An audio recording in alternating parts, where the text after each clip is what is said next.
Hello everyone, welcome back to Sri Bala Vantalu. ఈరోజు మన healthy recipe మెంతికూర పరోటా అన్నమాట. మెంతికూరలో ఫైబర్, ప్రోటీన్స్ ఉంటాయి. మెటబాలిజం పెంచి బరువును తగ్గిస్తుంది. డయాబెటీస్ ఉన్నవారికి ఇన్సులిన్ ఉత్పత్తిని పెంచుతుంది.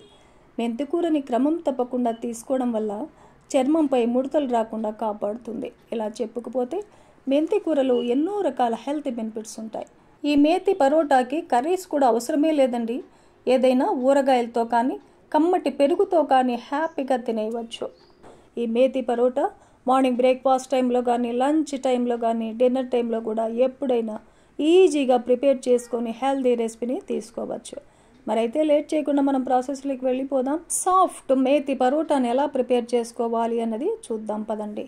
మెంతికూర పరోటాకి ముందు మనము పిండిని కలిపి పెట్టుకోవాలి. కొద్దిగా వెడల్పాటి గిన్నెను పెట్టేసుకొని 2 కప్పుల గోధుమ పిండిని వేసుకోవాలి. ఒక 1/2 టేబుల్ స్పూన్ వామును వేసుకుందాం. 1/2 టేబుల్ స్పూన్ పసుపును వేసేసుకోవాలి. 1/2 టేబుల్ స్పూన్ జీలకర్ర పౌడర్ వేసేసుకుందాం. 1/2 tablespoon garam masala, 1/2 tablespoon chaat masala వేసుకోవాలి. 1 టేబుల్ స్పూన్ అల్లం వెల్లుల్లి పేస్ట్ వేసేసుకుందాం. 1/2 టేబుల్ స్పూన్ పచ్చిమిర్చి పేస్ట్ని వేసుకోవాలి. పరోటాలు మెత్తగా రావడానికి ఒక 2 టేబుల్ స్పూన్లు పెరుగును యాడ్ చేసుకుందాం. 2 టేబుల్ స్పూన్లు ఆయిల్ని వేసుకోవాలి.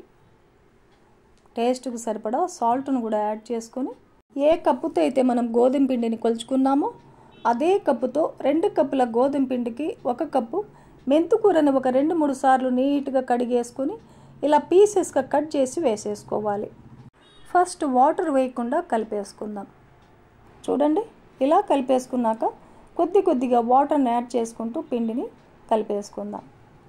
చూడండి, పిండి ముద్దని ఈ కన్సిస్టెన్సీలో కలిపాక 1 టేబుల్ స్పూన్ ఆయిల్ వేసేసుకొని పిండి ముద్దకు అప్లై చేసి మూత పెట్టి ఒక అరగంట పాటు రెస్ట్ ఇచ్చేద్దాం. అరగంట తర్వాత చూసామంటే పిండి అంతా బాగా నానిపోయి సాఫ్ట్గా తయారవుతుంది. ఇలా సాఫ్ట్గా నానబెట్టుకున్న పిండిని చిన్న బాల్స్ లాగా డివైడ్ చేసుకోవాలి. చపాతి బండను పెట్టేసుకొని కొద్దిగా పొడిపిండిని చల్లుకోవాలి. కలిపి పెట్టుకున్న పిండి ముద్దని పొడిపిండిలో డిప్ చేసి మీడియం థిక్నెస్తో ఒత్తుకోవాలి. పరాటా ఇంకా టేస్టీగా రావాలంటే ఒత్తుకున్న తర్వాత కొద్దిగా నెయ్యి రాసి మళ్ళీ 3 మడతలు వేసేసి చపాతీని ఒత్తుకోండి, ఇంకా బాగుంటాయి. పిల్లలకు అలా చేసి ఇవ్వండి. చూడండి, ఈ థిక్నెస్తో పరాటాని ఒత్తుకోవాలి. మిగిలి ఉన్న పిండి ముద్దలన్నిటినీ కూడా ఇలాగే పరాటాలాగా ఒత్తేసుకోవాలి. చూడండి, పరాటాలన్నీ ఇలా ఒత్తేసుకున్నాక స్టవ్ ఆన్ చేసి ఒక ప్యాన్ పెట్టేసుకొని పెనం బాగా హీట్ ఎక్కిన తర్వాత పరోటా వేసేసుకొని కాల్చుకోవాలి.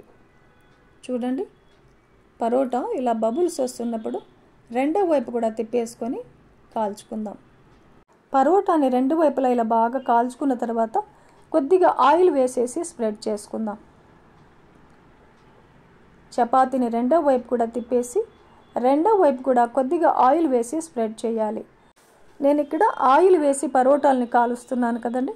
ఆయిల్కి బదులుగా నెయ్యిని వేసి కూడా పరోటాలని కాల్చుకోవచ్చు.